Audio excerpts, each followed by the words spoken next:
Hey mga boss, magandang araw. Samahan niyo po ako, magbabaklas po tayo ng front bumper.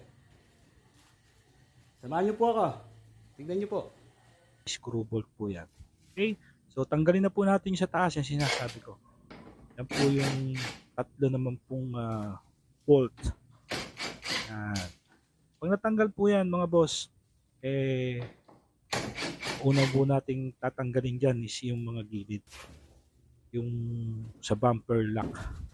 May bumper lock po yan. Yan po. Ahatakin lang po natin yan. Hatak lang. Yan. Pag nahatak po natin yung kanan, punta naman tayo sa kaliwa. Yung kaliwa po, ganun din. Same procedure. Hatak din po para matanggal doon sa bumper bracket. Okay. Yan po. Tuloy-tuloy na po yan mga boss. Yan. Pag natanggal po yung gitna naman po, yan. Pag nakalas po yan, ang susunod po natin dyan is yung connector na. Yung connector po ay bali apat po yan. Dalawa-dalawa left and right. Connector po yan ng fog light at saka connector po nung signal light. Yan po. Unahin natin yung connector na signal light. Yan.